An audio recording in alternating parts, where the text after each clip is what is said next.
and welcome to the latest edition of the Talking City podcast with myself, Alex James, and City writer Tyrone Marshall. Before we delve into the opening 3 games of the season and a little bit of fallout from the transfer window, just a quick word from our sponsors, NordVPN. To get the best discount off your NordVPN plan, go to nordvpn.com/Talking City. Our link will also give you 4 extra months on the 2-year plan. There's no risk with Nord's 30-day money-back guarantee, and the link is in the podcast episode description box.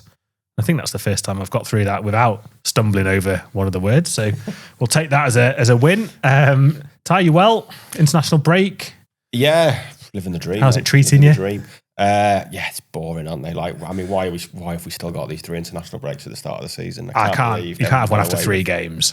Just ridiculous, isn't it? But I have to have one every. It just takes so long to get the season going and get into a rhythm. Like, come on, there's got to be a better way of doing this. Yeah, I agree. I mean, international football is terrible anyway. There was a great piece in the Times by Jonathan Norcroft on earlier this week. I can't remember exactly what day it was, about like the absurdity of like England are playing Andorra for something like the 8th, 10th time in the last decade or something like that. I'm not sure it's the exact figures, but they played them a lot, Andorra, recently. They've played a lot of them at Barcelona, a lot at home. Obviously, it's home and away. And like they've not played Argentina for 20 years. Like the absurdity of the international calendar and the fact that we have these games against just utter irrelevance. Like, sorry, Andorra, like all due respect to you, what's the point? It's just not, it's not needed. It's not necessary. There's got to be a better way of doing this. Like if Messi goes his entire international career without ever playing against England, like that is ridiculous, isn't it? That is a joke of the football calendar. And I don't know how you fix it, but I've got a right I did not know here. You felt so strongly about it. Yeah, no, but I didn't say, ask me the question. But it's just ridiculous, isn't it? Like, and England, Andorra on Saturday, like, do me a favour. Wales. I think Wales have played Belgium something like 11 times in 13 years, or 13 times in 11 years. Yeah.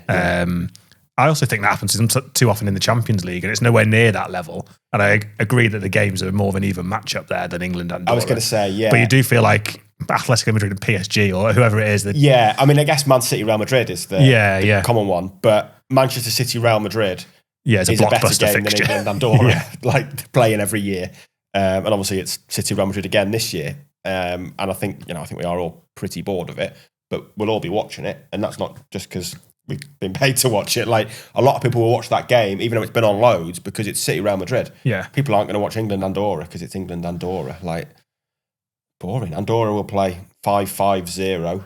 England will just pass it about and not do much, and they'll probably score and win 3-0. Yeah. And it'll be like, ooh. And I guarantee you, like, when it kicks off at 5:00, doesn't it? I bet millions of people will be asleep on the sofa by like 6:15 because it's just going to be boring. And I just don't see the need to play these games September, October, November. Like, there's got to be a better, different way of doing it. There we go. Message to UEFA, to FIFA, rather. Good podcast, that, wasn't it? See you next week. So should we talk about the Premier League then, where it's at? I like that. Yeah, I like the Premier League.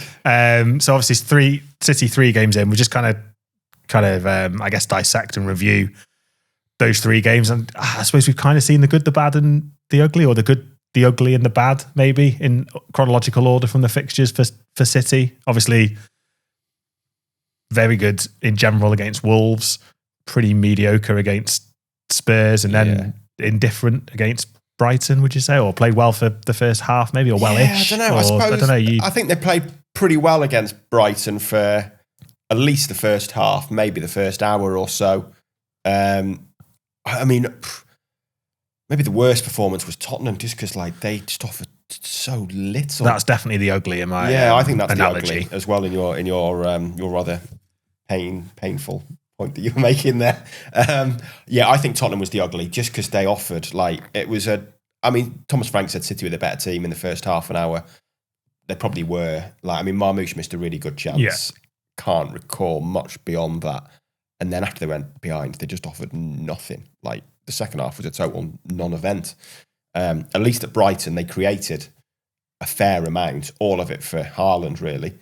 But they could easily have been, I wrote a piece about Haaland today, and so they could have been 3-0 up at half time. And the game's outside and it's done. Yeah. And the narrative now, 2 wins from 3, is very different to 1 win from 3 and 2 defeats. So, yeah, I mean, it's hard to know where they stand, isn't it? But I do feel like alarm bells are ringing a bit. It's early to say, but a lot of the same signs are there from last season. Even after the Wolves game, I think we all said they played really well at Wolves, which they did. But I remember saying on the podcast after that, like, we can't get carried away. This happened against Juventus, and then they lost to Al Hilal. Like, this is good. It was a good performance against Wolves, but I think Wolves are going to have a pretty hard season, which is being borne out since. And like, this could easily be kind of you could look back at it and like, oh, City thrashed relegated Wolves. Like, we can't read too much into it. And sure enough, and Wolves could have been in front in that game as well. They had. Yeah, well, the goals came at an interesting point because, again, it felt like City had kind of started well, not scored, and Wolves were like, hang on, we can trouble them here. And then Reinders sort of turned it around. Yeah, and obviously Reinders is, I guess, a little example of that hyperbole that followed that first game, when he was brilliant and he took his goal really well, and he, what is it? Would it be a pre-assist in today's terminology? Yeah, I guess so. I'm a bit annoyed I've used that word, actually. He owned that goal. Yeah. He didn't get any FPL points, but he owned that goal.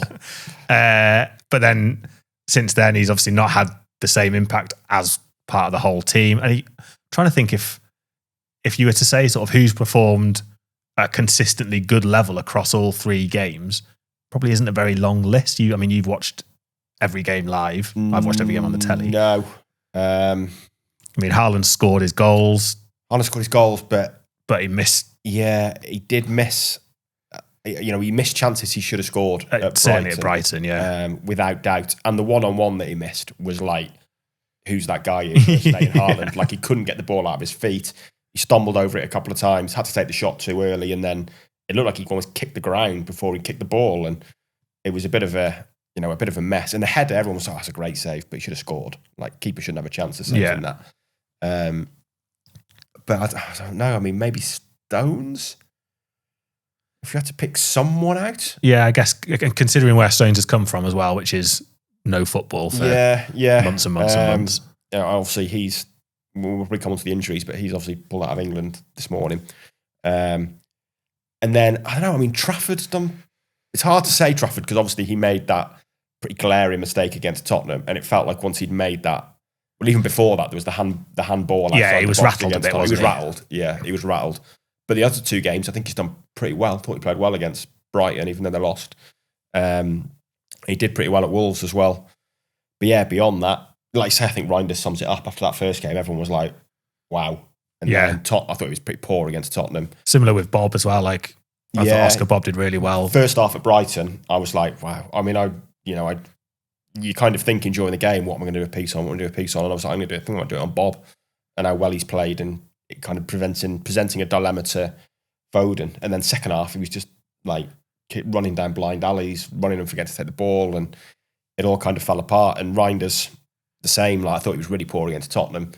And then Brighton, I thought he played pretty well for an hour, but they just got steamrolled after those subs, and it kind of felt like he was almost, I thought, just a little bit weak, a little bit tentative, just not quite physical enough. And yeah, it's I still think he's going to be a good signing. Yeah, I think, Wolves, everything he tried came off. Yeah. Tottenham, nothing he tried came off. And then, Brighton was probably indicative of the way the game went. Yeah, and I think, it's probably a recency bias, and it's why, it feels like alarm bells are ringing. But the last 20 minutes against Brighton was like hugely concerning, I think, in the way that Brighton made those 4 changes and they just flicked a switch in terms of energy and intensity, and City just vanished from the game, like totally vanished. And being there watching it, you were like, if there's a winner, there's only one team getting it, and it ain't City. It was always going to be Brighton. And they must have had, I don't know, they must have had 6 or 7 shots on target in the last 20 minutes. Yeah. Like, they were just all over. Yeah, it was the Alamo, wasn't it? Yeah, and City could do nothing about it. And like that, I don't know, that intensity, that physicality, that energy, like, I don't know, they just got steamrolled, didn't they? And I think Brighton are a good side, but it shouldn't really be happening to City. Yeah, and it's one of them as well. You can never really read too much into what the managers say, because although we like to, people like to, fans like to, especially at press conferences and stuff. But after the game, Pep said, we sort of forgot how to play after that penalty, which they kind of did, and which is a quite honest assessment. But he also spoke about the things that they like, but that is a big. If the manager's seeing that and then saying it to the press, and I know he's sort of speaking, I don't know, within 20 minutes of full time probably. That's a bit alarming that one concession of a penalty can have that much of an impact on a team that is, in theory, going to challenge domestically in Europe. It shouldn't have an impact on, very rarely would it have an impact on Real Madrid or even Liverpool or Arsenal at the moment. Like it shouldn't be having that sort of impact really. I don't know, did they forget how to play or just could they not play? They just weren't given the kind of room to play and couldn't work out. But there's enough leaders there. Like, was Rodri still on when Rodri was still on, wasn't he? 90 minutes, yeah. Stones was playing. Like, there's enough. I know it's a new team. I know you've got, Trafford in goal and what have you, new signings, 2025 City signings. But Haaland, Rodri, Stones, there's enough there to say, right, come on, dig in. Yeah, calm it down. Yeah. Take the sting out of this because the crowd are up and they found a way back into the game. Yeah. And then also with the manager and the subs and how you can impact it. City have got so many game changers in there, in theory. Yeah. If you're looking at a bench with, you can throw a Doku on or whoever that in theory can change the game. Yeah. And yet none of that seems to play out. No. But then this was an issue that City had last season, I think, in that teams would raise it for 20 minutes in terms of like energy, intensity, and it would just kill City. Like you think, Brighton last year, Sporting last year, like City would be on top, like well on top in these games, and you're like, they'd be fine.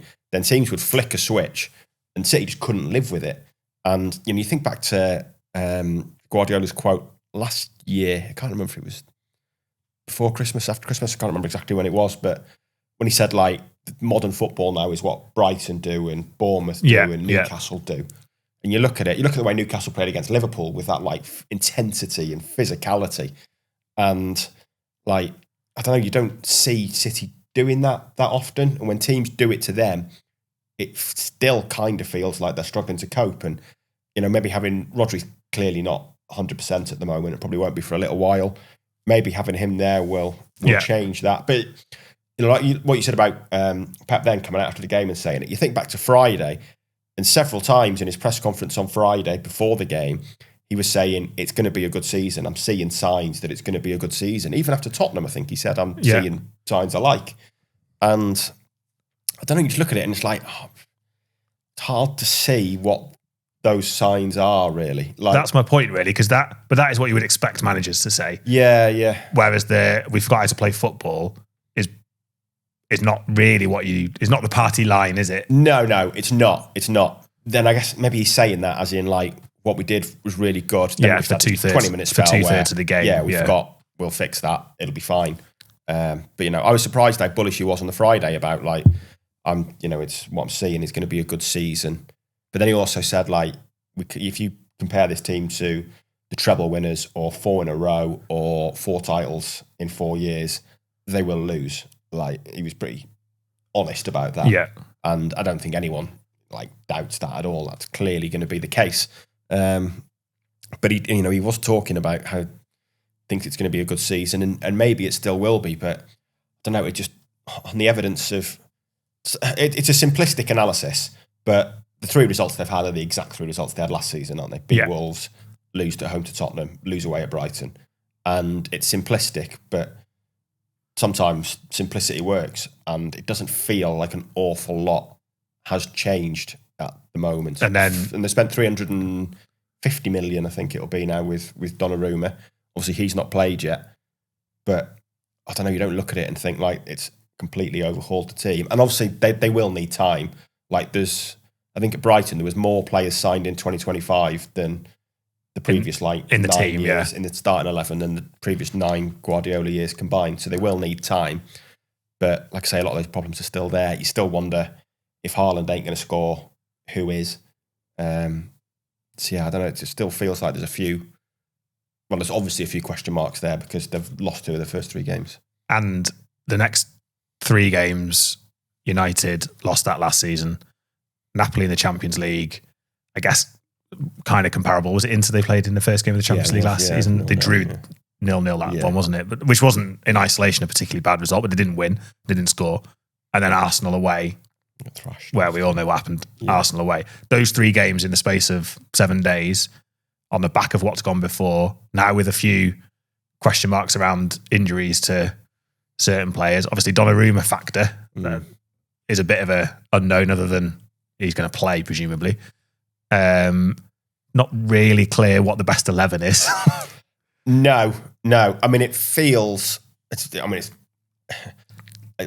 of a mad thing to say so early in the season, but it feels like a huge week. I don't think there's any doubt about that. I mean, if City lose those 3 games, if they don't win any of those 3, then there's going to be real concern there. I think if they win all 3, or if they win the first 2 and draw at Arsenal, I think everyone's like, well, it's like getting there. It's a new team. Like, fine, they'll be all right.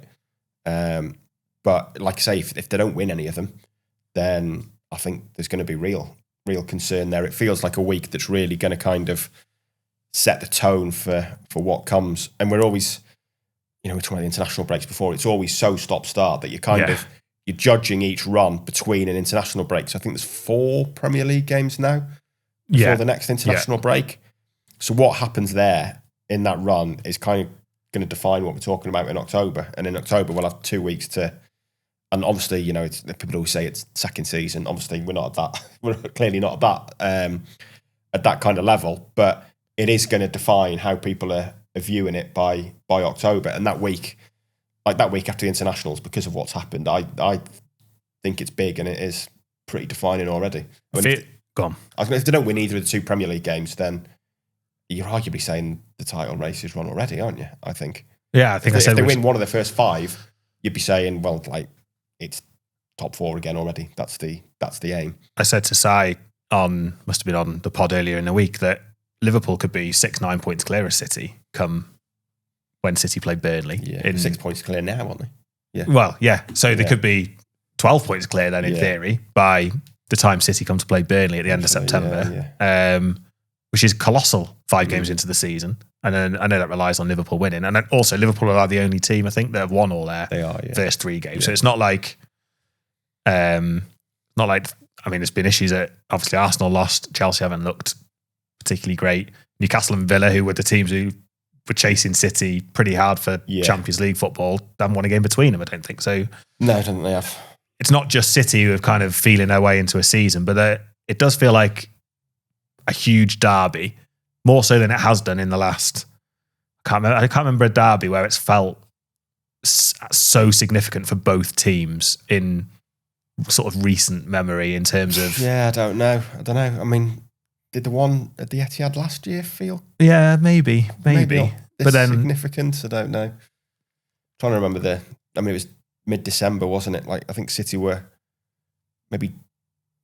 City didn't lose, did they, until the end of October in the Spurs Cup game, which was right at the end of October. They had that terrible run between then and Christmas, didn't they? So it was I think the way, it probably wasn't felt that big beforehand, but obviously the way City lost that derby. Yeah, and I think because United had a new manager and sort of weren't quite seeing where City, how they were going to come out of that. Probably wasn't as big for United. It's probably considered a bit of a free hit. Yeah.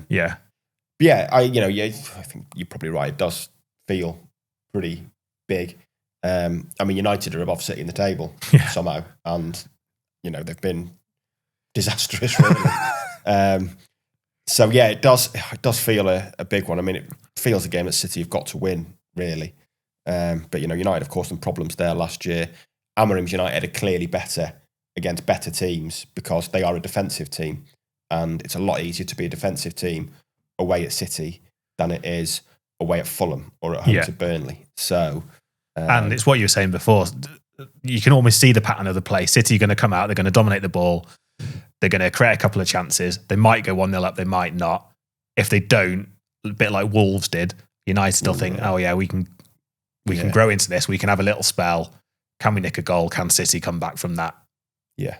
And City have got to show that they're past that, or they're able to get past that, because you can't be Manchester City and falling apart after going 1-1 at Brighton like that. No, that can't be a. Can't be a thing. No, they need this consistency, don't they?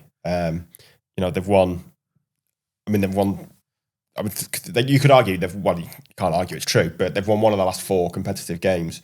But you take their last 5, they've had 2 good wins there. A brilliant win against Juventus, good win against Wolves, and then 3 pretty alarming defeats. And I think we're at the point where we don't really know what we're going to get. Like, we don't know what we're going to get at the derby. As much as we were saying before, if they don't win any, it's a major problem. They could. Well, I mean, obviously they could easily beat United. Napoli, I mean, they should win that. But more looking at those 2 Premier League games, they could easily beat United. Potentially they could win away at Arsenal. I mean, Arsenal are still finding their feet with a lot of new players. And if City win both of those 2 games, suddenly you're like, well, they're motoring, maybe they're going to be Liverpool's closest challengers rather than Arsenal. So, it's a big week. It's a big week that could also go well. Like, that's obviously not an impossibility.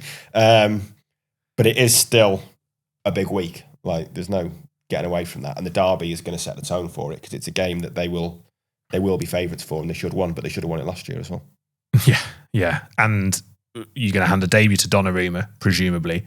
You're then going to have questions over Stones, who's pulled out of the England squad, as you said earlier. Who else is injured? Rico Lewis has pulled out of the under-21 squad. And Kushnov has pulled out of international duty as well. So that's 3 defenders. And I don't think Kushnov will be fit, but I mean, John Stones, Rico Lewis might well be fit. Yeah.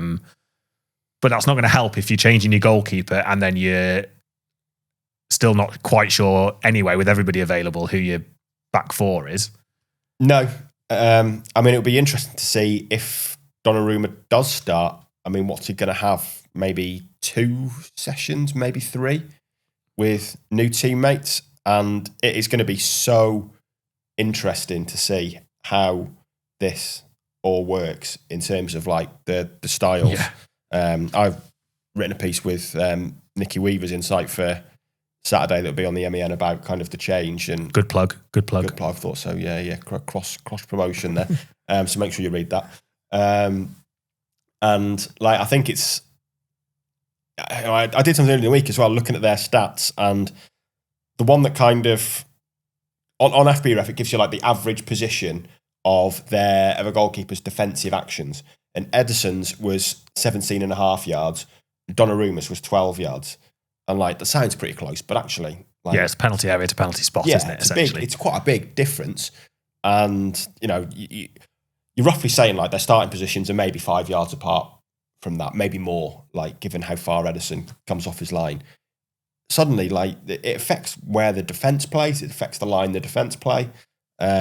It is going to be, I think, really, really interesting. It's potentially like, I mean, there's been a lot of tactical changes with Guardiola. Like, he has been through a lot of different phases, like from false 9 to the most number 9 in modern history, like the 4 centre backs thing, the inverted fullbacks. There's been loads of different phases, but arguably this could be like the biggest tactical change in 8 years, really, because Ederson was the one that brought it all together.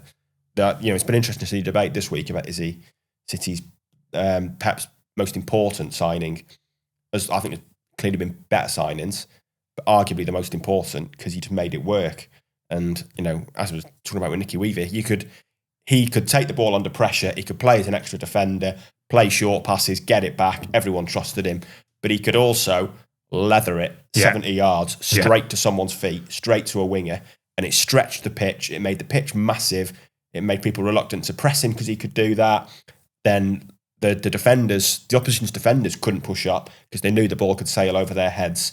So what his skill set, regardless of like what his saving ability was like, his skill set with his feet was perfect for City because it made the pitch massive. His comfort with a high line allowed them to do that. You are going to a very different goalkeeper, and maybe we slightly overstate some of this stuff. Yeah, because Donnarumma is not a... I mean, Donnarumma can kick a ball. Yeah, and he's a brilliant goalkeeper. Yeah. He's a brilliant shot stopper. He's massive. You feel like he's going to dominate a penalty area. Yeah. And when we say he can't play with his feet, he's going to be able to play 25-yard passes to Manchester City players. He's not going to look at the ball and go, oh my God, what do I do here? Move it into the stand. He can play those short passes. It's can he, we were saying Ederson used to be able to he'd play a pass between two defenders pressing him. He could play a 25, 30-yard pinged pass straight to Rodri or Bernardo, and they'd take it on the half turn, and you're away. Or he'd play it to Stones, to Diaz, and then he'd like ping a pass through players. That is the hard bit to do. Donnarumma's more of a Joe Hart than a Edison to kind of go back to what Guardiola inherited. Yeah, and Joe Hart, I think Joe Hart was on 5 Live speaking about it actually because it does feel like they've gone, Pep came in, don't want you, Joe Hart, let's get Claudio Bravo in, which ultimately led on the Edison journey. Yeah. And now he's come full circle to a keeper who, however long ago that feels like 4 or 5 years ago, but it was 10 years ago or whatever that he jettisoned Hart. Yeah. Come full circle now to a goalkeeper who is a bit more traditional, a bit more rounded. He's a keeper's keeper, I think. Yeah. And that, like, as a technician, as a goalkeeper, speaking as someone who has played the role himself, he's technically... You made that sound like you played it at a quite high level. Like at a level more than 5 aside. Second team at college. Like, I know what I'm talking about here. He's a proper technician as a goalkeeper. Like, what he does in terms of stopping the ball going in the net is like perfect. The guy's massive, isn't he? Like, he fills the goal. And if you want someone just to stop the ball going in the net, there's probably no one better in the world. You look at, like, when they do those camera angles they sometimes do on penalties now, where it's like the one that's on the string across the stadium. I've completely forgotten what they're called. Terrible description, that. They've got a name, haven't they? They have got a name. I was going to say zip wire, which isn't much better than string. Yeah, but it's kind of on a zip wire, I guess. Yeah. But that camera angle, when they do it for a penalty, where it's like above the attacker's head, kind of looking across. Yeah, you do think, how is he going to score? Sometimes you look at that and you think, like, how is he going to get it past that guy? Like, he could just lie down and cover most of the net. And obviously that's a great skill to have as a keeper. But I do think still it's going to be fascinating to watch. And I don't know, maybe there's an argument that Trafford keeps his place in the derby. And massive as well. I know Trafford's had half a season in the Premier League and he's played for City 3 times now. But I mean, that's a big thing as well, to put Trafford in ahead of Donnarumma. And it is, I guess, if there is going to be a game where that's going to happen, it'll be this one, because, like you say, Donnarumma's been in Italy and will have had 2 or 3 sessions. Yeah. But yeah, really interesting to see how that team pans out, because City are going to have to change the way they play with Donnarumma in goal. I don't think there's any argument about that. No, really. They're not going to be able to do the same things that they do. And I think you could almost see it against Tottenham. Tottenham pressed City so aggressively. I thought Tottenham were really good in that game, but they pressed them so aggressively. And I don't think teams press City that aggressively if Ederson's in goal, because they know you can just launch it and he'll get another assist. And suddenly, like, you're caught out.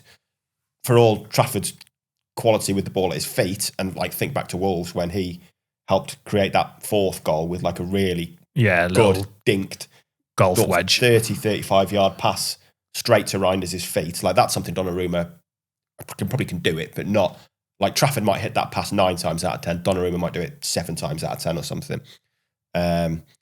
Like, Trafford can do that, but he can't hit it accurately and as long as Ederson. And I think that maybe encouraged Tottenham to press more aggressively. It might encourage more teams now to press City more aggressively, knowing that they've lost that weapon. Yeah, and because it's the international break, people like us can do podcasts like this where we analyse everything.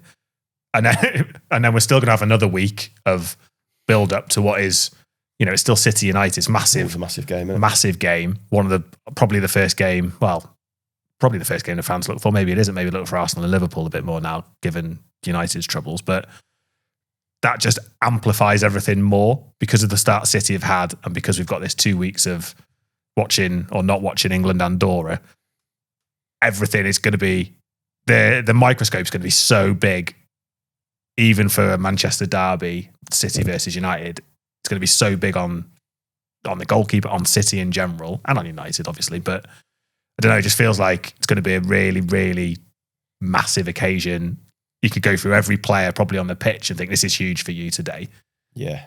And we've got 10 more days to talk about it. So it's better that than them coming back against Burnley at home, I guess, isn't it? For us, when there'd been nothing to talk about. At least there's plenty of narrative. Yeah, exactly. And we can pick up the narrative in next week's podcast. We'll have usual Monday and Friday podcast next week. Obviously, Friday, ahead of the derby, post Pep's press conference.